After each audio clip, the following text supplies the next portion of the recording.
Hi, welcome to the Gamesplainer. I'm Jeff the Gamesplainer, and today I'm gamesplaining the Crown of Emara. So, the Crown of Emara is a rondel game, is probably the best way to put it. There are two boards and you're moving around each of them in a clockwise direction. Your choice is which of the two boards are you going to move your guy on during your turn. You also have a hand of cards, which you will play three of them, or you'll have three of them, should I say, and you'll choose which order to play them in. Now, the thing that catches this one is that on the first turn, your guy is going to move one spot. On the second turn, your guy is going to move two spots. On the third, three spots. And there's a real quandary as to which one to move, because you kind of need to math out the next three turns so you can kind of get yourself in the right spot to get the right stuff. When you move on one of the two boards, the quarter of the board that you move to allows you to do something, and you get to do that something. So if you're out in the fields, you will get to get a product from the area of the board you're in. If you're in the city, then each of the four portions has something different that they do. And you need to have the stuff to be able to do this stuff usually. So you're probably going to have to produce something out in the fields, or have enough of the thing from the fields to then turn that in the city, to turn that into points or into whatever other things. And this is really where the game comes down to, is there are two lots of points. There's population or citizens, and there are buildings. Now, each of those have two markers, or a marker each, and you are moving them on your score track. And the final points is off whichever one is furthest back on the score track. So if you get one of them up to, say, 70 and the other one's still at 35, your score is 35. And so finding a balance between those two is really what this game is about. It's about being able to push forward both of your markers. And this is really where the quandary comes in. The last game that I had of this, I played it so that my population track or tracker got up to where my house tracker was, and then I started working to get my house tracker forward. And I did okay, but I think that the better way to play is to actually consistently be pushing that house tracker forward, so that when your population tracker eventually catches up, you're probably at the end of the game, and that's a much better score.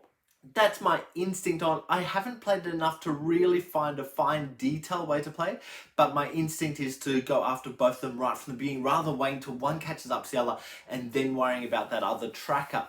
And getting those building points is actually pretty tough. There's only a couple of spots on the board that allow you to get points for buildings and to push your building forward. There's a whole bunch of spots that allow you to push your population forward. And it's really tight with that quandary of which way to go. In essence, what you're doing is you are playing a card, you'll get the action that's on the card, and you'll get to move a guy 1, 2, or 3, depending on which portion of the game you're up to, around their board. And you have to choose which one, because you're going to action what they land on. So if you're moving in the country, you'll just get the resource in. But then you have these, what they refer to as bonus actions, and that can be to pay the 2 resource to get a guy onto one of the houses of where your guy is standing. And what that means is that next time around, when you come to that spot, you'll not only get the resource for your guy, but you'll get another resource for the other guy. You could, once you've got that, you can turn that into bread, or you can turn wheat into bread, should I say, instead of taking the extra resource. And that happens all the way around that country board. The city board, however, is you're moving around and you can trade in your goods to get other things. And depending where you trade them in, you'll get different things. So if you trade them in at the cathedral portion of the board, you'll get something. If you trade in at the crown area, you'll get something. And it's different for each portion. And it's really hard to kind of think about what you need to do. But what ends up happening is, if you trade in on a corner of the board, there are a couple of cards there that you're able to then purchase if you have the right product. And this is really where the bonus actions come in, because with your bonus actions, there are actually 3 of them. So if you've moved around the city board, you can still do the bonus action on the country board, as well as getting the card on the city board if you wish, if you have enough resource to do that. If you don't have the right resources, you can't get those cards.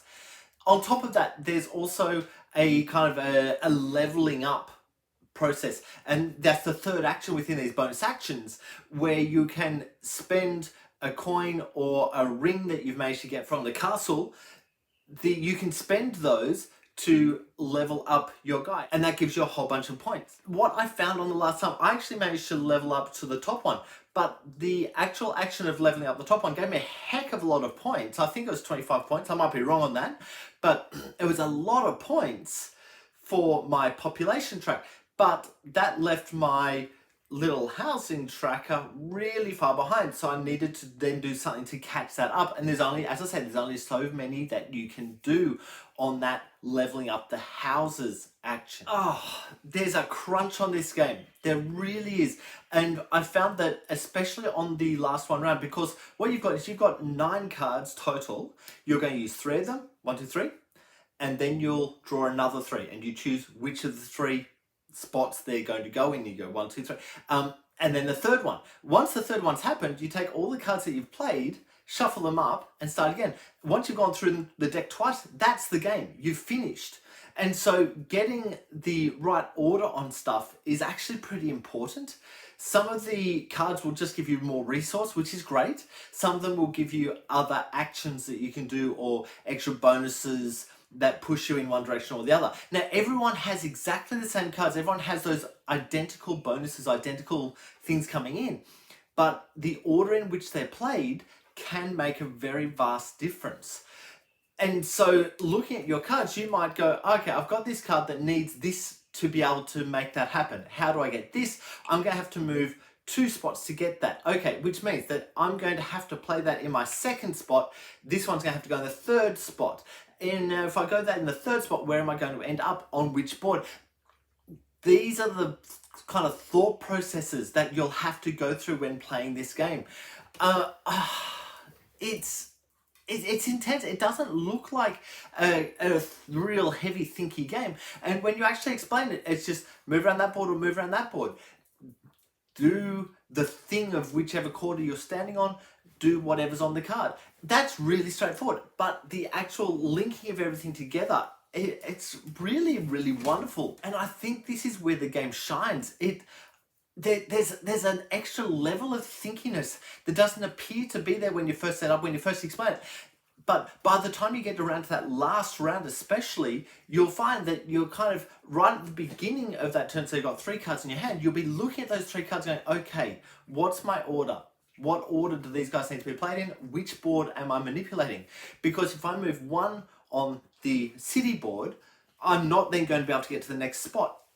If I move 1 here, then 2 up there, that then allows me to go 3, which brings me back to my starting spot. There's a real kind of push-pull, I guess, is the right way to say this, on these cards and on how to use these cards. Okay, I think that I've kind of talked about those rules enough. The moving into how it actually looks on the table, there's nothing really spectacular about the look of this one.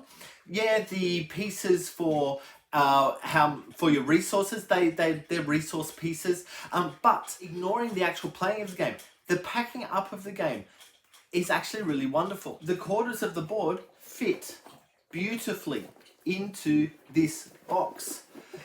It is so often that if I find pieces like this, that they won't fit into the box, so they'll be just a little bit kind of that you have to go one direction, but then they can't go next to each other, so they increase the depth, but there's this whole big open space.